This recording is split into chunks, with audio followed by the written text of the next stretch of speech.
அல்லாஹுவால் நேர்வழி காட்டப்பட்டிருக்கிற நாம் மறுமையிலே மகத்தான வெற்றி பெற வேண்டும் என்கிற நோக்கத்தில் இஸ்லாம் நமக்கு வழங்கி இருக்கிற வாழ்க்கை முறையை இந்த உலகத்திலே ஏற்று வாழ்ந்து கொண்டிருக்கிறோம்.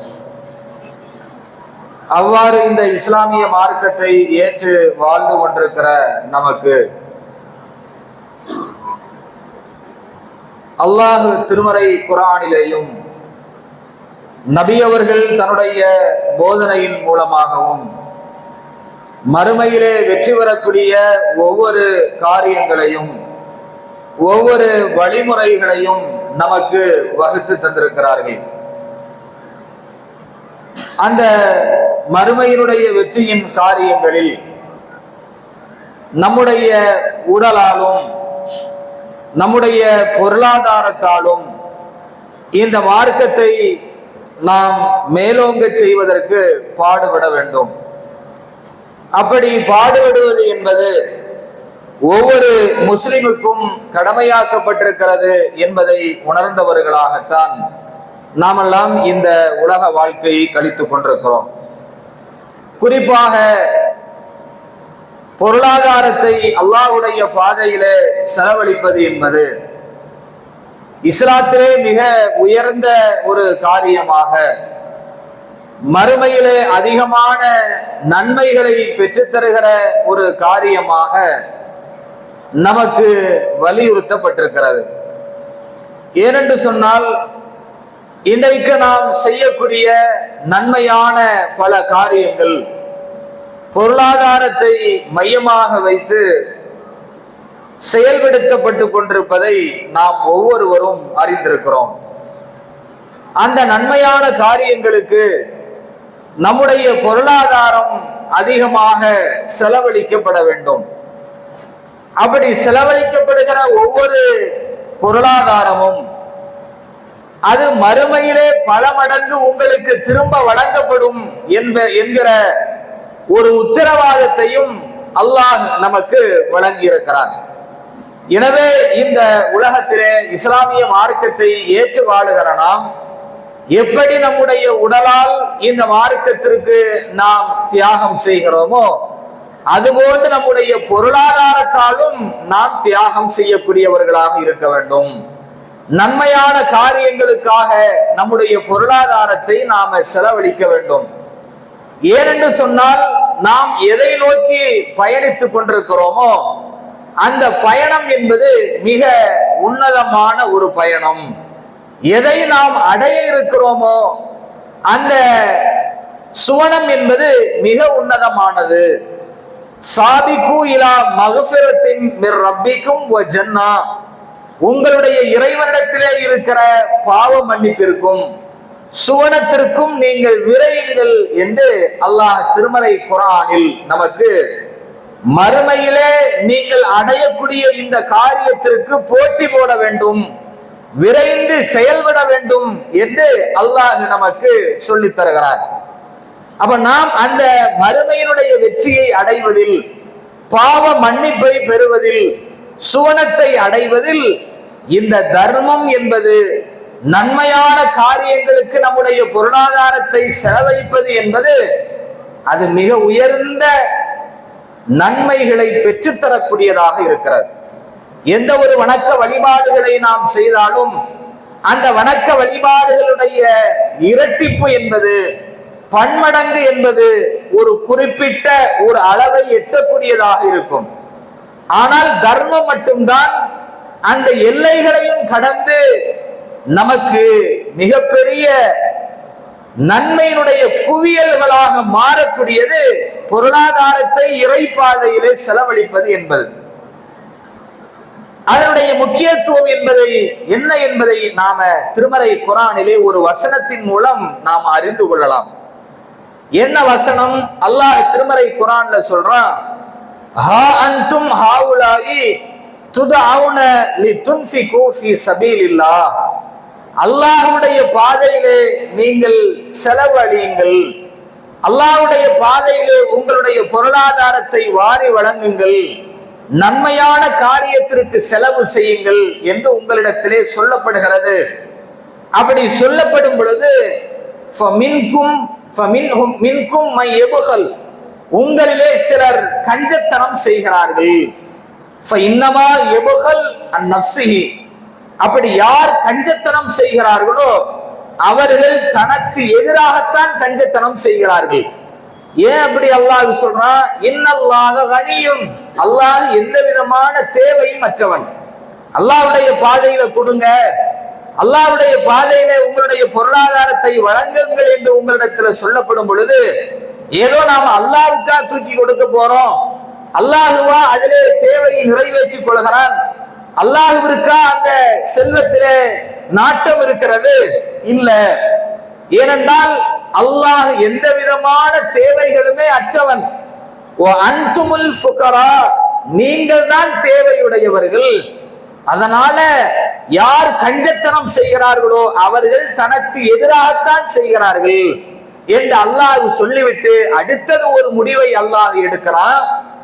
யார் புறக்கணிக்கிறார்களோ அல்லாஹ்வுடைய பாதையில கொடுங்கன்னு சொல்லப்படும் பொழுது, நன்மையான காரியத்திற்கு வழங்குங்க என்று சொல்லப்படும் பொழுது யார் புறக்கணிக்கிறார்களோ அல்லாஹ் சொல்கிறான்,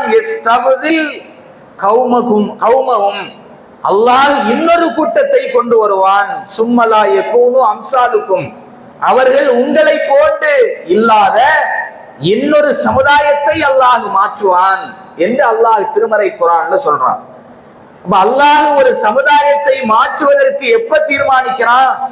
இறை பாதையில் செலவழியுங்க, நல்ல காரியத்திற்கு உங்க பொருளாதாரத்தை கொடுங்க என்று கட்டளையிடும் பொழுது யாரு கஞ்சத்தனம் செய்து கொடுக்காமல் இருக்கிறார்களோ, தர்மம் செய்யாமல் இருக்கிறார்களோ, நல்ல விஷயங்களுக்கு வாரி வழங்காமல் இருக்கிறார்களோ அவர்களுடைய விஷயத்திலே அல்லாஹ் முடிவெடுக்கிறான், இந்த சமுதாயம் வேண்டாம், இவர்கள் அல்லாத இன்னொரு சமுதாயத்தை நான் கொண்டு வருவேன்.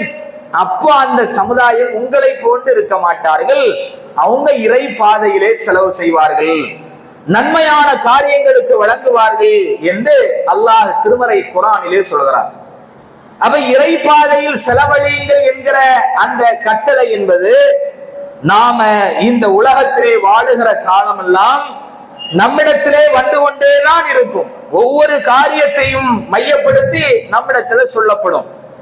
அல்லாஹ்வுடைய பாதையிலே பள்ளிவாசலுக்காக நீங்க வாரி வழங்குங்க, அல்லாஹ்வுடைய பாதையிலே நீங்க தான தர்மத்தை நீங்க செய்யுங்க, நீங்க கல்விக்காக வேண்டி நீங்க பொருளாதாரத்தை வழங்குங்க, நம்முடைய சமுதாயம் கல்வியிலே மேம்படுவதற்காக பொருளாதாரத்தை கொடுங்க, நம்முடைய சமுதாயம் மார்க்கத்தை படிப்பதற்காக நாம கல்வி அவர்களுக்கு புகட்ட வேண்டும், அதற்கான செலவினங்கள் இருக்கிறது, அதற்காக உங்களுடைய பொருளாதாரத்தை நீங்க வழங்குங்க என்றெல்லாம் ஒவ்வொரு கட்டத்திலேயும் நமக்கு இறை பாதையிலே செலவழிப்பதற்குண்டான கட்டளைகள் வந்து கொண்டே இருக்கும்.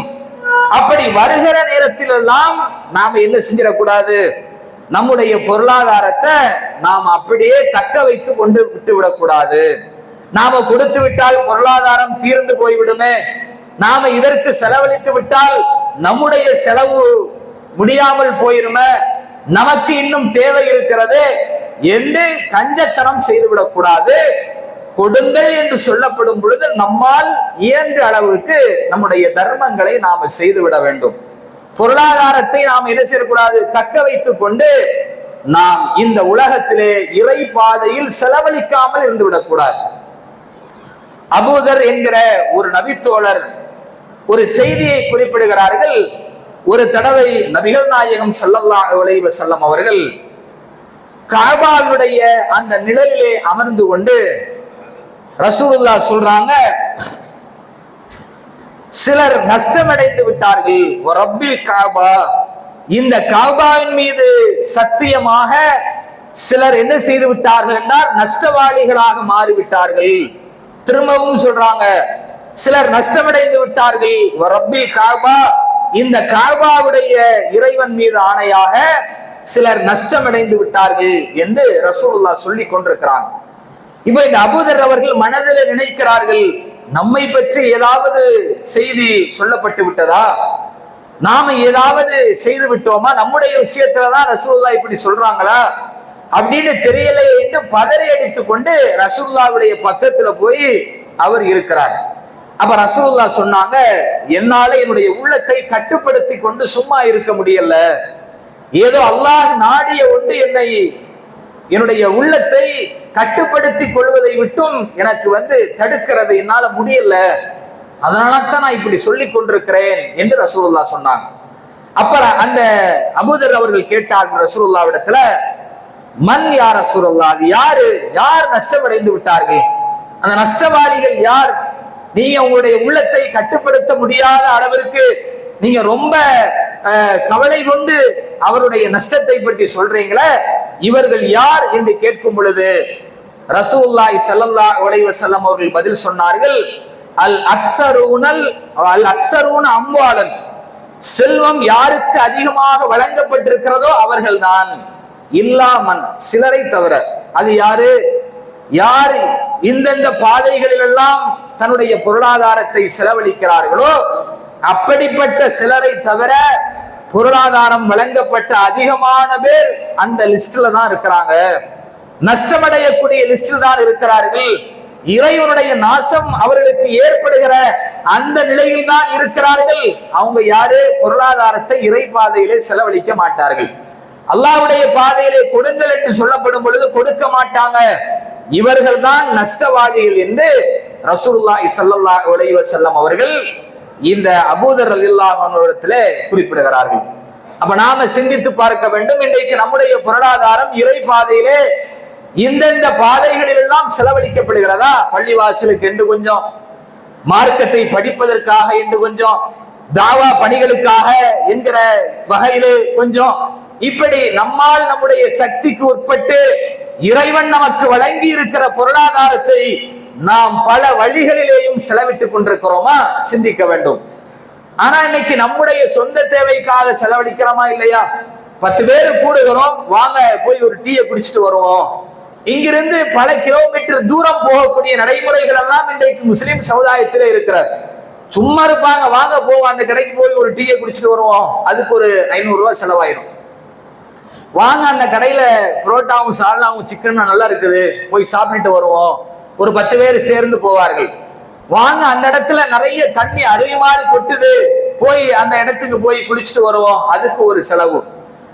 இப்படி பல காரியத்திற்கும் செலவழிக்கக்கூடிய நாம இறை பாதை என்று கணக்கிட்டு நம்முடைய பொருளாதாரத்தை செலவழிக்கிறோமா? நம்முடைய தேவைக்கும் நாம செலவழித்துக் கொண்டு இந்தந்த வகைகள்ல ஏழைகளுக்கு இது உதவட்டும், இது பள்ளிவாசலுக்கு போகட்டும், ஜுமாவுடைய தினத்துல நம்முடைய பொருளாதாரத்தை நாம கொடுப்போம், இப்படி மார்க்க ரீதியாக மக்களை தயார்படுத்துகிற காரியத்திற்கு நாம கொடுப்போம், நம்முடைய பள்ளிவாசலின் சார்பாக பிள்ளைகளுக்கு மார்க்க பயிற்சி கொடுக்கப்படுகிறது, கோடைகால பயிற்சி வகுப்பு நடக்கிறது, அதற்காக நம்முடைய பொருளாதாரம் இருக்கட்டும் என்றெல்லாம் நம்முடைய பொருளாதாரத்தை நாம நல்ல பாதையிலே இறை பாதையிலே நாம் அர்ப்பணிக்கிறோமா என்பதை நாம சிந்திக்க வேண்டும். அப்படி இறை பாதையில் நம்முடைய பொருளாதாரம் செலவழிக்கப்பட வேண்டும். அப்படி செலவழிக்கப்பட்டு விட்டால், ஏழைகளுக்கு என்று வழங்கப்பட்டு விட்டால், இன்ன பிற நன்மையான காரியங்களுக்கு என்று வழங்கப்பட்டு விட்டால், அந்த நன்மையினுடைய அளவு என்பது மறுமை நாளிலே மகத்தான ஒரு நன்மையாக மாறிவிடுகிறது. ரசூலுல்லாஹ் அதைத்தான் சொன்னார்கள், எந்த ஒரு வணக்க வழிபாட்டிற்கும் அதிகரிக்காத நன்மை என்பது இந்த தர்மத்திற்கு அதிகரிக்கிறது. சொன்னாங்க, யாராவது ஒருவர் உங்களிடத்துல உங்களுடைய பொருளாதாரத்திலிருந்து இறை பாதையிலே செலவழிப்பீர்கள் என்றால் அந்த பொருளாதாரம் எப்படி இருக்கணும்? நல்ல விதத்திலே இருக்க வேண்டும், தூய்மையானதாக இருக்க வேண்டும். அல்லாஹ்விடத்திலே ஒரு நன்மை மேலேறி செல்ல வேண்டும் என்றால், இறைவனை அந்த நன்மை அடைய வேண்டும் என்றால், அந்த சதக்கா போய் சென்றடைய வேண்டும் என்றால், இல்ல தொய்யிப், தூய்மையானதை தவிர வேறு எதுவும் அல்லாஹ்வை சென்றடையாது. அப்ப தூய்மையான சம்பாத்தியத்தில் நீங்கள் அல்லாஹ்வுடைய பாதையில செலவழிக்கிறீங்களா? அல்லாஹ் என்ன செய்வான்? அந்த தர்மத்தை ஏற்றுக்கொள்வான். எப்படி ஏற்றுக்கொள்வான்? தன்னுடைய வலதுகரத்திலே ஏற்றுக்கொள்வான். நாம செய்கிற ஒவ்வொரு நன்மையான காரியத்திற்கும் செலவழிக்கப்படுகிற அந்த தர்மம் என்பது, செலவீனம் என்பது அல்லாஹ்வுடைய கரத்திலே அது என்ன செய்து பெற்றுக்கொள்ளப்படுகிறது. அல்லாஹ் அதை வளர்க்கிறான். எப்படி வளர்க்கிறான்? உங்களுடைய ஒரு ஒட்டக குட்டியை நீங்க எப்படி வளர்ப்பீர்களோ அது போன்று அல்லாஹ் அந்த இறை பாதையில் செலவழிக்கப்பட்ட அந்த தர்மத்தை அல்லாஹ் வளர்க்கிறான். வளர்த்த அந்த தர்மம் எப்படி கடைசியில மாறுது தெரியுமா? நாம ஒரு பேரித்தம்பள அளவை கொடுத்திருப்போம், நாம ஒரு 10 ரூபாயை கொடுத்திருப்போம், ஒரு 1000 ரூபாயை செலவழித்திருப்போம். இப்படி நம்முடைய பொருளாதாரத்தில் இருந்து தூய்மையான அந்த பாதையிலே செலவழிக்கப்பட்ட தர்மம் என்பது இறைவனிடத்திலே ஏற்றுக்கொள்ளப்பட்டு விட்டது என்றால் அல்லாஹ் அதை வளர்ப்பான். அல்லாஹ் தன்னுடைய வலது கரத்துல வாங்கி வளர்ப்பானாம். நாம செஞ்ச பொருளாதாரத்தை, நாம கொடுத்த அந்த இறை பாதையிலே வழங்கிய அந்த பொருளாதாரத்தை அதை அல்லாஹ் தன்னுடைய வலது கரத்திலே ஏற்றுக்கொள்கிறான். இப்ப இந்த நன்மை எங்கேயாவது குறையுதா? நாம கொடுத்த அந்த செல்வம் எங்கேயாவது குறையுமா? நாம ஒரு டீயை குடிச்சு 500 ரூபாயை செலவழிக்கிறோம், அது அல்லாஹ்விடத்துல ஏற்றுக்கொள்ளப்படுமா? அது வளர்க்கப்படுமா?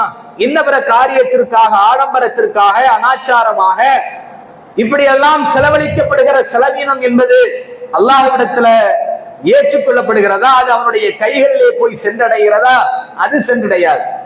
நீ நன்மைக்காக வேண்டி கொடு, அல்லாஹ்வுக்காக வேண்டி கொடு, கல்விக்காக, மார்க்க கல்விக்காக கொடு, இன்ன பிற நன்மையான காரியத்திற்காக கொடு.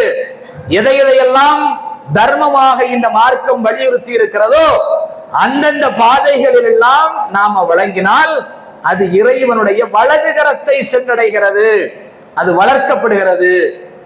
ஹத்தா தக்கூன மிஸ்ரல் ஜபல், கடைசியில் அந்த தர்மத்தினுடைய வளர்ச்சியினுடைய உச்சகட்டம் என்ன தெரியுமா? ஒரு மலை அளவிற்கு வளர்ந்து விடுகிறது. மலை அளவு வளர்ந்து விடுவான். நாம கொடுத்த 10 ரூபாய், நாம கொடுத்த 1000 ரூபாய், நாம கொடுத்த 10,000 ரூபாய் அல்லாஹ்வுடைய கரத்திலே சென்றடைந்ததற்கு பிறகு அபரிமிதமான ஒரு வளர்ச்சி அடைகிறது. ஒரு மலை அளவிற்கு வளர்ந்து விடுகிறது. மலை அளவு நன்மையை சம்பாதிக்கிறது சாதாரண ஒரு விஷயமா? மற்ற மற்ற காரியத்துல மலை அளவிற்கு நம்மளால நன்மைகளை சம்பாதிக்க முடியுமா?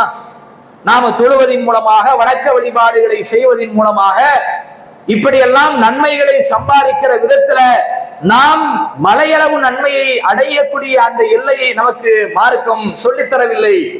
ஆனா தர்மத்துல சொல்லித் தருகிறது, இறை பாதையிலே செலவழிப்பதிலே நமக்கு சொல்லித் தருகிறது.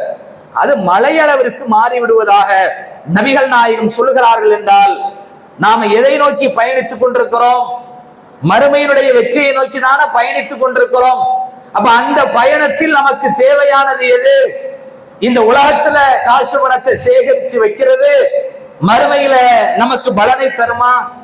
அல்லாஹ் திருமறை குர்ஆன்ல சொல்றான், குல் லி இபாதி அல்லதீன குல்லில் இபாதி அல்லதி, என்னுடைய இறை அடியார்களிடத்திலே நபியே நீங்கள் சொல்லுங்கள், அல்லதீன ஆமனும், நம்பிக்கை கொண்டிருக்கிற இறை அடியார்களிடத்திலே நபியே நீங்கள் சொல்லுங்கள், யுகீமுஸ்ஸலா, தொழுகையை நிலைநாட்டுமாறு சொல்லுங்கள். அது மாதிரி இறை பாதையிலே எதை நாம் அவர்களுக்கு வழங்கி இருக்கிறோமோ அதிலிருந்து செலவழிக்குமாறு நீங்கள் சொல்லுங்கள். ஏன்? எதுக்கு முன்னாடி அவங்க செலவழிக்கணும்? ஒரு நாள் வருவதற்கு முன்னால் நீங்க அவங்களிடத்துல இந்த காரியத்தை செய்ய சொல்லிவிடுங்கள்.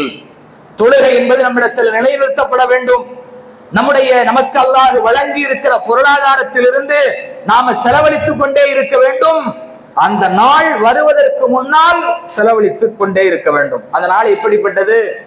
அதுல ஒலா பையுன் ஃபீஹி வலா ஹிலால், அதிலே எந்த விதமான பேரமோ நட்போ அந்த நாளில் கிடையாது.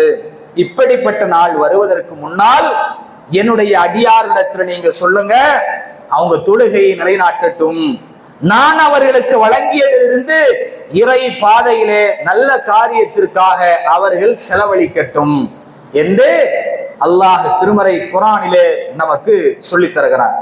அப்ப அந்த மறுமை நாளுக்காக நாம பயணித்துக் கொண்டிருக்கிறோம் என்றால், அந்த மறுமையிலே நாம் மகத்தான வெற்றியை அடைய வேண்டும் என்றால் அதற்காக நாம செய்ய வேண்டியது இந்த உலகத்திலே இறை பாதையில் நம்முடைய பொருளாதாரத்தை வாரி வழங்குவது. அப்படி வழங்கிவிட்டோம் என்றால் அது மலையளவிற்கு நாளை மறுமையிலே மாற்றப்பட்டு உங்களுக்காக மறுமையிலே காத்து கொண்டிருக்கும். அல்லாஹ் அதை எந்த வீணாம் ஆக்காமல் பல மடங்கு பல்கி பெருகச் செய்து உங்களுக்கு மறுமையில ஒப்படைப்பான. அப்ப அந்த காரியத்துக்கு நாம எவ்வளவு முக்கியத்துவம் கொடுக்கணும். இன்னைக்கு பலரும் இருக்கிறார்கள், தொழுகையை நிலைநாட்டுவார்கள், நோன்பு பிடிப்பார்கள், அவர்களாக செய்யக்கூடிய ஒவ்வொரு காரியத்தையும் செய்வாங்க. ஆனால் இறை பாதையில செலவழிக்கணும்னா அவங்களுக்கு என்ன ஒரு கஞ்சத்தனம் ஏற்படும். அது நம்முடைய பொருளாதாரத்தை நாம எப்படி கொடுக்கிறது, பொருளாதாரத்தை நாம எப்படி செலவழிக்கிறது, அது நாம கஷ்டப்பட்டு சம்பாதிச்சதாச்ச, அதை நாம எப்படி கொடுக்கிறது என்கிற ஒரு எண்ணம் ஏற்படலாம். அந்த எண்ணம் ஒரு இறை நம்பிக்கையாளனுக்கு ஏற்படக்கூடாது. அதற்குத்தான் அல்லாஹ் சொல்கிறான், இறை நம்பிக்கை கொண்டிருக்கிற என்னுடைய அடியாரிடத்திலே நீங்க சொல்லுங்க, அவர்கள் செய்வார்கள். அப்ப நாம் அந்த லிஸ்ட்ல வரணும்னா இந்த எண்ணம் நம்முடைய உள்ளத்தில் இருக்கக்கூடாது. பொருளாதாரத்தை அல்லாஹ் எதற்கு நமக்கு வழங்கி இருக்கிறான்? வெறுமனே நம்முடைய செலவுகளை மட்டும் நாம பார்த்துக் கொள்வதற்கா, நம்மை மட்டும் முன்னேற்றிக் கொள்வதற்கா? அதற்காக இல்ல. அல்லாஹ் எந்த பொருளாதாரத்தை வழங்கி இருக்கிறானோ அதை நாம் மறுமையினுடைய நன்மையாக நாம மாற்ற வேண்டும். அல்லாஹ் எப்படி பொருளாதாரத்தின் மூலமாக நமக்கு அருள் செய்திருக்கிறானோ அது மாதிரி அவனுடைய பாதையிலே நாம் அதன் மூலமாக நன்மை செய்ய வேண்டும். காரூன் என்கிற ஒரு கெட்ட மனிதன் ஒருத்தன் இருந்தான். அவனுக்கு அல்லாஹ் ஏராளமான பொருளாதாரங்களை அல்லாஹ் வாரி வழங்கி இருந்தான். ஒரு பெரும் படைக்கு என்ன செய்ய சிரமமாக இருக்கும், அவனுடைய கருவூலங்களுடைய சாவியை சுமப்பதற்கு, ஒரு பெரும் கூட்டத்திற்கு, வலிமை மிக்க கூட்டத்திற்கு அவனுடைய சாவியை சுமந்து கொண்டு செல்வது என்பது ரொம்ப சிரமமாக இருந்தது என்று அல்லாஹ் திருமறை குர்ஆன்ல சொல்றான். அந்த காரூனுடைய பற்றி அல்லாஹ் பேசும் பொழுது அந்த சமுதாயத்து மக்கள் காரூனிடத்துல சொல்றாங்க, லா தஃப்ர, நீ என்ன செய்யாத, மமதை கொள்ளாதே. ஏன்னா இன்னல்லாஹ லா யுஹிப்புல் ஃபரிஹீன், அல்லாஹ் இது மாதிரி மமதை கொள்ளக்கூடியவர்களை அல்லாஹ் விரும்ப மாட்டான். இந்த உபதேசத்தை பாருங்கள், மமதை கொள்ளாத. ஒருத்தனுக்கு பொருளாதாரம் வந்து விட்டால் அவனிடத்திலே வருவது மமதை வந்துவிடும். நம்மிடத்துலதான் காசு பணம் இருக்குத, நம்மிடத்துலதான் பொருளாதாரம் இருக்குத, நாம எதை வேண்டுமென்றாலும் வாங்கி விடலாம். நமக்கு அதிகாரம் இருக்குது, காசு பணம் வந்து விட்டா அவன் அதிகார துணியிலே நடக்க ஆரம்பித்து விடுவான். அவன் யாரையும் அவன் சார்ந்திருக்க வேண்டிய அவசியம் இல்லை.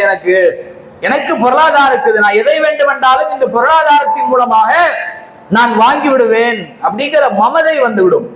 அதனால அந்த உபதேசத்தை அந்த மக்கள் சொல்கிறார்கள், உனக்கு செல்வம் இருக்குது அதனால மமதை கொள்ளாத. அடுத்தது சொல்கிறார்கள், இந்த செல்வத்தின் மூலமாக ஒபுத்தகி, இந்த செல்வத்தின் மூலமாக நீ என்ன செய்யணும், மறுமையினுடைய தாரல் ஆகிரா, மறுமையினுடைய அந்த நன்மையை நீ நாட வேண்டும். மறுமையினுடைய அந்த வாழ்வு உனக்கு சீர்வருவதற்கு இந்த பொருளாதாரத்தின் மூலமாக நீ என்ன செய்யணும், அதற்காக நீ என்ன செய்யணும், அந்த பொருளாதாரத்தை செலவழிக்கணும். அப்ப நமக்கு அல்லாஹ் செல்வத்தை வழங்கி இருக்கிறார் என்றால் அதன் மூலமாக மறுமையிலே வெற்றி பெற முடியுமா? அல்லாஹ் நமக்கு செல்வத்தை தந்திருக்கிறான் என்றால் அதன் மூலமாக மறுமையிலே நாம அல்லாஹ்விடத்திலே கூலியை பெற முடியுமா? மறுமையினுடைய வாழ்வை சீர்படுத்திக் கொள்ள முடியுமா? அந்த வழியை தேடணும். அது மாதிரி சொல்றாங்க, நீ எப்படி அல்லாஹ் இந்த பொருளாதாரத்தின் மூலமாக உனக்கு நன்மை செய்திருக்கிறானோ அது மாதிரி நீயும் நன்மை செய்ய வேண்டும். அல்லாஹ் உனக்கு பொருளாதாரத்தை தந்து நன்மை செஞ்சிருக்கிறான்ல. எத்தனையோ பேர் என்ன செய்யறாங்க, ரோட்ல படுத்து தூங்கி கொண்டிருக்கிறார்கள். காசு பணம் இல்லாமல் என்ன செய்யறாங்க, அன்றாட வாழ்க்கையில பசிபட்டினியோடு கழித்துக் கொண்டிருக்கிறார்கள். கூரையிலேயும் ஓலைகளிலேயும் வாழ்ந்து கொண்டிருக்கிறார்கள். நல்ல துணிமணி இல்லாமல் வாழ்ந்து கொண்டிருக்கிறார்கள். நல்ல சாப்பாடு இல்லாமல் தன்னுடைய வாழ்வை கழித்துக் கொண்டிருக்கிறார்கள். ஆடம்பரம் என்றால் என்னவென்று தெரியாமல் வாழ்ந்து கொண்டிருக்கிறார்கள். இப்படியெல்லாம் பொருளாதாரம் இல்லாமல் அல்லல் விட்டுக் கொண்டிருக்கிற நிலையில அல்லாஹ் உங்களுக்கு தன்னிறைவை தந்திருக்கிறானா இல்லையா? உங்களுடைய தேவைகளை நிறைவேற்றிக் கொள்ளக்கூடிய அளவிற்கு பொருளாதாரத்தை வழங்கி இருக்கிறானா இல்லையா? அப்ப இப்படி பொருளாதாரம் உங்களுக்கு வழங்கப்பட்டிருக்கிறது என்றால், அல்லாஹ் உங்களை நன்மை செய்திருக்கிறார் என்றால், அல்லாஹ்வுடைய விஷயத்துல நீங்களும் நன்மையாக நடந்து கொள்ள வேண்டும். நன்மைகளை சம்பாதிப்பதற்கு நீங்க அந்த பொருளாதாரத்தை என்ன செய்யணும், நீங்க செலவழிக்கணும். இது மாதிரி ஒரு உபதேசத்தை காரூனுடைய சமுதாயத்தினர் அவனுக்கு செய்தார்கள். ஆனா அவன் அதெல்லாம் காதுல கூட வாங்கல. அதை அவன் காது கொடுத்தும் வாங்கவில்லை. இன்னமா ஊத்தி தோழா இல்மின் இந்தி, என்ன சொல்லிக்கிட்டு இருக்கிறீங்க? பொருளாதாரம் அல்லாஹ் எனக்கு தந்தான், அல்லாஹ் எனக்கு இந்த பொருளாதாரத்தை தந்திருக்கிறான். இன்னமா ஊத்தீது அலா இல்மின் இந்தி, இது என்னுடைய அறிவின் மூலமாக வந்தது. நான் ராவு பவலா கஷ்டப்பட்டு நான் சம்பாதிச்சது, நான் வேர்வை சிந்தி நான் சம்பாதிச்சது அப்படின்னு நாம சொல்றோமே, அது மாதிரி அவன் சொல்கிறான் இது என்னுடைய அறிவுல வந்த செல்வம். இவ்வளவு பணம் கஜானாக்கள் குவியல்கள் குவிந்து கிடக்கிறது என்றால் என்ன அல்லாஹ் தந்தான்னு சொல்றீங்க? இது என்னுடைய அறிவின் மூலமாக வந்தது என்று அவன் மமதை கொண்டான். அல்லாஹ் அவனையும் அவனுடைய பொருளாதாரத்தையும் யாருக்கும் பயன்படாத அளவுல அப்படியே பூமிக்குள்ள புதைய செய்து விட்டான். அந்த பொருளாதாரமே தேவையில்லை. எந்த பொருளாதாரம் அல்லாஹ்வுடைய பாதையிலே செலவழிக்கப்படவில்லையோ, எந்த பொருளாதாரம் நன்மையை நமக்கு பெற்றுத் தரவில்லையோ, எந்த பொருளாதாரம் மறுமையினுடைய வெற்றிக்காக செலவழிக்கப்படவில்லையோ, அந்த பொருளாதாரம் இந்த பூமியிலே இருந்து எந்த பலனும் இல்லை என்று அல்லாஹ் அவனையும் பூமியில புதைய செய்து அழித்தான். அவனுடைய செல்வத்தையும் அப்படியே பூமிக்குள்ள அல்லாஹ் புதைய செய்து ஒன்றுமில்லாமல் ஆக்கிவிட்டான். அப்ப இதுவெல்லாம் நமக்கு எச்சரிக்கை இல்லையா? பொருளாதாரம் வழங்கப்பட்டவர்கள் அதன் மூலமாக இறை பாதையில் ஒரு கவனத்தை எப்போதும் வைத்துக் கொண்டிருக்க வேண்டும். எப்ப நாம நமக்காக செலவழிக்கிறோமோ, நம்முடைய குடும்பத்திற்காக, நம்முடைய மேம்பாட்டிற்காக, நம்முடைய பொருளாதாரத்திற்காக, வியாபாரத்திற்காக செலவழித்துக் கொண்டிருக்கிறோமோ, அப்போதெல்லாம் இறை பாதை ஒன்றிருக்கிறது என்பதை மறந்துவிடவே கூடாது. செலவழித்துக் கொண்டே இருக்க வேண்டும். அப்படி இறை பாதையிலே, நல்ல பாதையிலே செலவழிப்பதற்கு அளவுகோல் கிடையாது. இவ்வளவு இருந்தாதான் செலவழிக்கணும். நமக்கு எப்படி ஜகாத்து ஒரு அளவை எட்டும் பொழுது கடமையாகிறதோ, அது மாதிரி நன்மையான காரியத்திற்கு செலவழிக்கிறதுக்கு அளவுகோல் கிடையாது. நபிகள் நாயகத்திலே ஒரு மனிதர் வந்து கேட்கிறார், யார் ரசூலுல்லாஹ், மிகச் சிறந்த தர்மம் என்றால் என்ன என்று எனக்கு சொல்லுங்க அப்படின்னு கேட்கிறான். அஃலலு சதகா, மிகச்சிறந்த தர்மம் இது. அப்ப ரசூலுல்லாஹ் சொன்னாங்க, நீ பொருளாதாரத்தை செலவழிக்கக்கூடிய நிலையில, எப்படிப்பட்ட நிலையில நீ செலவழிக்கிறனா, அந்த சஹீஹுன் ஹதீஸ், நீ உடல் ஆரோக்கியமுடையவனாக திடகாத்திரமாக இருக்கிறாய். அப்படி ஆரோக்கியத்தோடு இளமையோடு இருக்கக்கூடிய நிலையிலே நீ பொருளாதாரத்தை செலவழிக்கிறாய். அதுபோன்று தஅமுலுல் கினா, நீ பணக்காரனாக வேண்டும் என்கிற ஒரு ஆசையோடு நீ இருக்கிற. அதுபோன்று அதே நேரத்தில் ஏழையாகிவிடக் கூடாது என்கிற பயம் இருக்கிறது. தக்ஷல் ஃபக்ர், நீ ஏழையாகிவிடக் கூடாது, ஒண்ணுமில்லாம நாம் மென்றக்கூடாது, பிறரிடத்துல கையேந்தக்கூடிய நிலையில வந்துடக்கூடாது அப்படிங்கிற பயமும் உன்னிடத்துல இருக்கிறது. இந்த நிலையில் நீ பொருளாதாரத்தை செலவழிக்கிறைய, இதுதான் மிகச்சிறந்த தர்மம் என்றார்கள். நமக்கு எல்லாம் இருக்குது, நாம செலவழிக்கிறோம் அப்படிங்கிறதை விட நமக்கு தேவை இருக்குது, இருந்தாலும் இறை பாதையில கொடுப்போம். பள்ளிவாசலுக்கு ஏராளமான செலவு இருக்குது, பள்ளிவாசலை சார்ந்து ஏராளமான மார்க்க பணிகள் நடக்கிறது, எத்தனையோ காரியங்கள். இன்றைக்கு நாம எடுத்து பார்த்தால் நம்மை சுற்றி பாருங்கள், எவ்வளவு மார்க்க பணியை நாம செய்யறோம், எவ்வளவு பொருளாதாரம் மார்க்க பணிக்காக செலவிடப்படுகிறது நாம கண்கூடாக பார்க்கிறோம். மார்க்கத்தை சொல்வதற்காக ரமதானுடைய காலங்களாக இருந்தாலும், அதற்கு பிறகாக இருந்தாலும், ஒவ்வொரு காலகட்டம் வரும் பொழுதும் ஒவ்வொரு காரியத்திற்காக நாம செலவழித்துக் கொண்டிருக்கிறோம். நம்முடைய பொருளாதாரம் மார்க்கத்திற்காக தேவைப்பட்டு கொண்டிருக்கிறது. அப்ப அந்த நேரத்துல நம்முடைய ஏழ்மையோ, நாம் முன்னேற வேண்டும் என்கிற அந்த லட்சியத்தையோ அதையெல்லாம் ஒரு பக்கத்திலே வைத்துக் கொண்டு பொருளாதாரத்தை வாரி கொடுக்கிறோம். அப்ப அல்லாஹ் அதை மிகச்சிறந்ததாக பார்க்கிறான். அப்ப ரசூலுல்லாஹ் அந்த மனிதனிடத்திலே சொன்னார்கள், நீ தர்மம் செய்வதை பிற்படுத்தி விடாதே. எதுவரைக்கும் உன்னுடைய தொண்டை குழியில் மரணம் அடையுமே, அந்த நிலை வரைக்கும் நீ பிற்படுத்தி விடாதே. அந்த நேரம் வரும்பொழுது நீ சொல்லுவ, ஒலி ஃபுலானின் ஹாக்கதா, ஒலி ஃபுலானின் ஹாக்கதா, இதை இந்தந்த நபர்களுக்கு கொடுத்துருங்க, இதை இந்தந்த நபருக்கு கொடுத்துருங்கன்னு நீ சொல்லக்கூடிய அந்த நிலை வரைக்கும் நீ தர்மத்தை பிற்படுத்தாத. ஏனென்று சொன்னால் அந்த நிலை வரும் பொழுது அது அவர்களுக்கு சென்றடைந்து விடும். நீ சொன்னாலும் சொல்லாவிட்டாலும் அந்தந்த செல்வம் அவர்களுக்கு சென்று அடைந்து விடும். அந்த அந்த காலம் வரைக்கும் பிற்படுத்தாத. இன்னும் நாம காலம் இருக்குது, பின்னாடி கொடுத்துக்கிறோம், பின்னாடி கொடுத்துக் கொள்வோம் என்கிற அந்த காலத்தை பிற்படுத்தி விடாதே, தர்மத்தை விரைந்து நீ கொடு என்று ரசூலுல்லாஹ் சொன்னாங்க. அப்படி இந்த தர்மத்திற்கென்று மார்க்கத்தால் மிகப்பெரிய முக்கியத்துவம் வழங்கப்பட்டதாகவும் பெரும் நன்மைகளை கொண்டதாகவும் இந்த அல்லாஹ்வுடைய பாதையிலே செலவழிக்கிற காரியம் இருக்கிறது.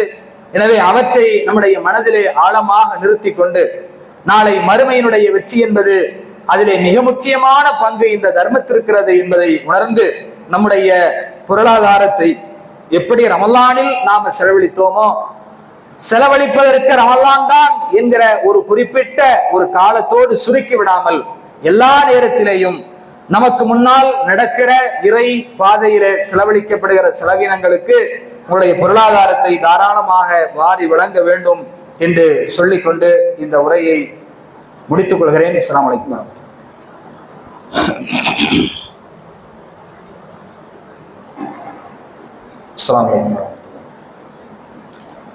எல்லாம் வல்ல அல்லாஹ்வுடைய நல்லடியார்களே, அல்லாஹ்வுடைய பேரருளால் இந்த மார்க்கத்திலே நாமெல்லாம் ஒன்று சேர்ந்து மறுமையினுடைய வெற்றியை எதிர்பார்த்து ஒவ்வொரு நாளும் நம்முடைய வாழ்வை நாம் அமைத்திருக்கிறோம். இந்த காலகட்டத்தில் நம்முடைய பொருளாதாரம் இறைபாதையிலே செலவழிக்கப்பட வேண்டும் என்பதை அல்லாஹ்வும் அவனுடைய தூதரும் வலியுறுத்திய அடிப்படையில் நமக்கான ஒரு உபதேசமாக நாம் அதை எடுத்துக்கொண்டோம். நம்முடைய பள்ளிவாசலின் சார்பாக கோடைகால பயிற்சி வகுப்பு என்பது நடைபெற்று கொண்டிருக்கிறது. அதிலே மார்க்கத்தை படிப்பதற்காக பிள்ளைகள் அதிகமான ஆர்வத்தோடு கலந்து கொண்டிருக்கிறார்கள். மிகச்சிறந்த அடிப்படையில் அந்த வகுப்புகள் நடத்தப்பட்டு சென்று கொண்டிருக்கிறது. அதை நீங்கள் அறிவீர்கள்.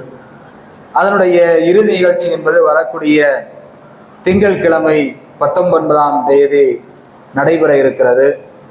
அதிலே நீங்கள் அதிகமாக கலந்து கொள்ள வேண்டும், பயன்பெற வேண்டும். அதே நேரத்தில் அதற்கான பொருளாதாரத்தை நீங்கள் அதிகமாக வாரி வழங்க வேண்டும். ஏனென்றால் அல்லாஹ்வுடைய தூதர் குறிப்பிட்டார்கள், உங்களிலே ஒருவர் இறந்துவிட்டால் உங்களை எல்லா காரியங்களும் பின்தொடர்வதை விட்டும் அது துண்டிக்கப்பட்டு விடுகிறது. இதா மாத்தல் இன்சானு இன்கத அன்ஹு, ஒரு மனிதன் இறந்து விட்டால் அவனுடைய எல்லா விதமான அமல்களும் அவனை விட்டும் துண்டிக்கப்பட்டுவிடும். இல்லா சலாஸ், 3 காரியங்களை தவிர.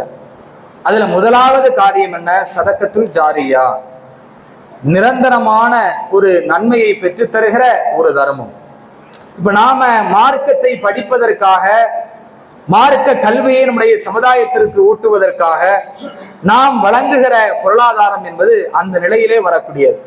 ஏன்னா நாம் கற்றுக் கொடுக்கிற அந்த மார்க்கத்தை ஒரு குழந்தை படித்துக் கொண்டு அது தன்னுடைய வாழ்வில் அந்த மார்க்கத்தை கடைபிடிக்கும் என்றால், அது தன்னை சார்ந்தவர்களுக்கு அந்த மார்க்கத்தை கடைபிடிக்கக்கூடிய நிலையை உருவாக்கும் என்றால், எப்போதெல்லாம் இந்த உலகத்திலே அவர்கள் அந்த மார்க்கத்தை கடைபிடிக்கிறார்களோ, அதன் அடிப்படையிலே நடக்கிறார்களோ, அவருடைய சந்ததிகளை உருவாக்குகிறார்களோ, இந்த காலமெல்லாம் நாம் அதற்கான ஏற்பாடுகளை செய்யக்கூடிய நிலையில நமக்கும் அந்த நன்மை வந்து கொண்டேதான் இருக்கும். இப்ப அதை நாம கவனத்தில் கொள்ள வேண்டும். அதுபோன்று இறை பாதையில நாம செலவழிக்கிற செல்வத்தை போன்று அந்த கல்வி, மார்க்க கல்வி, பயனுள்ள அந்த கல்வி என்பது நம்முடைய மரணத்திற்கு பிறகும் நம்மை வந்து அடையக்கூடியதாக இருக்கிறது. அதுபோன்று நமக்காக பிரார்த்திக்கிற நம்முடைய பிள்ளைகளுடைய பிரார்த்தனை நம்மை வந்து அடையக்கூடியதாக இருக்கிறது. இப்ப இந்த காரியங்களில் அல்லாஹ்வுடைய தூதர் முதன்மையாக சொன்னது இந்த நிலையான தர்மத்தை தான். அப்ப அதற்கு ஒரு வாய்ப்பாக இந்த காரியம் அமைகிறது. எனவே அதற்கு உங்களுடைய பொருளாதாரத்தை வழங்க வேண்டும். அது மார்க்க கல்விக்காக பயன்பட இருக்கிறது. அதுபோன்று குர்பானியினுடைய ஒரு பங்கினுடைய தொகை 4500 ரூபாய் என்று நியமித்திருக்கிறார்கள். எனவே அதனையும் உங்களுடைய அந்த குர்பானி பங்குகளை நீங்க ஒப்படைக்க வேண்டும் என்கிற அறிவிப்பையும் செய்து கொண்டு அல்லாஹ்வுடைய பாதையில் நாம் நம்முடைய வாழ்வை அர்ப்பணிக்க வேண்டும். அல்லாஹ் இந்த உலகத்திலே நம்மை இறை நம்பிக்கையாளர்களாக தேர்வு செய்திருக்கிறான் என்றால் அதற்கு அல்லாஹ் 2 வாக்குறுதிகளை நமக்கு வழங்கி இருக்கிறான். என்ன? நம்முடைய பொருளாதாரத்தையும் நம்முடைய செல்வத்தையும் அல்லாஹ்வுடைய பாதையிலே நாம அர்ப்பணித்து விட்டு நம்முடைய வாழ்வை நாம் இறைவனுக்காக அர்ப்பணிக்கிறோம். அதன் மூலமாக என்ன? பி அன்னலஹமுல் ஜன்னா, அவர்களுக்கு சுவனம் உண்டு.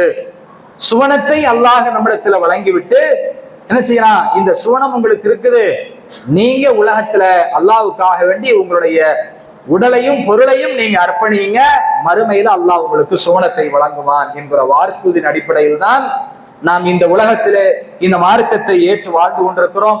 எனவே அதை உணர்ந்து எல்லா நிலைகளிலேயும் அல்லாஹ்விற்கு பயந்தவர்களாக, இந்த மார்க்கம் எங்கெல்லாம் நமக்கு வழிகாட்டி இருக்கிறதோ அங்கெல்லாம் அந்த வழிமுறையை சரியாக கடைபிடித்து பின்பற்றி இந்த உலகத்திலேயும் நாளை மறுமையிலேயும் மகத்தான வெற்றி பெறுகிற ஒரு கூட்டமாக அல்லாஹ் நம் அனைவரையும் ஆக்கியல் புரிவானாக என்கிற பிரார்த்தனையோடு இந்த உரையை முடித்துக் கொள்கின்றேன். வாஹிரு தஅவானா அல்ஹம்துலில்லாஹி ரப்பில் ஆலமீன். அஸ்ஸலாமு அலைக்கும்.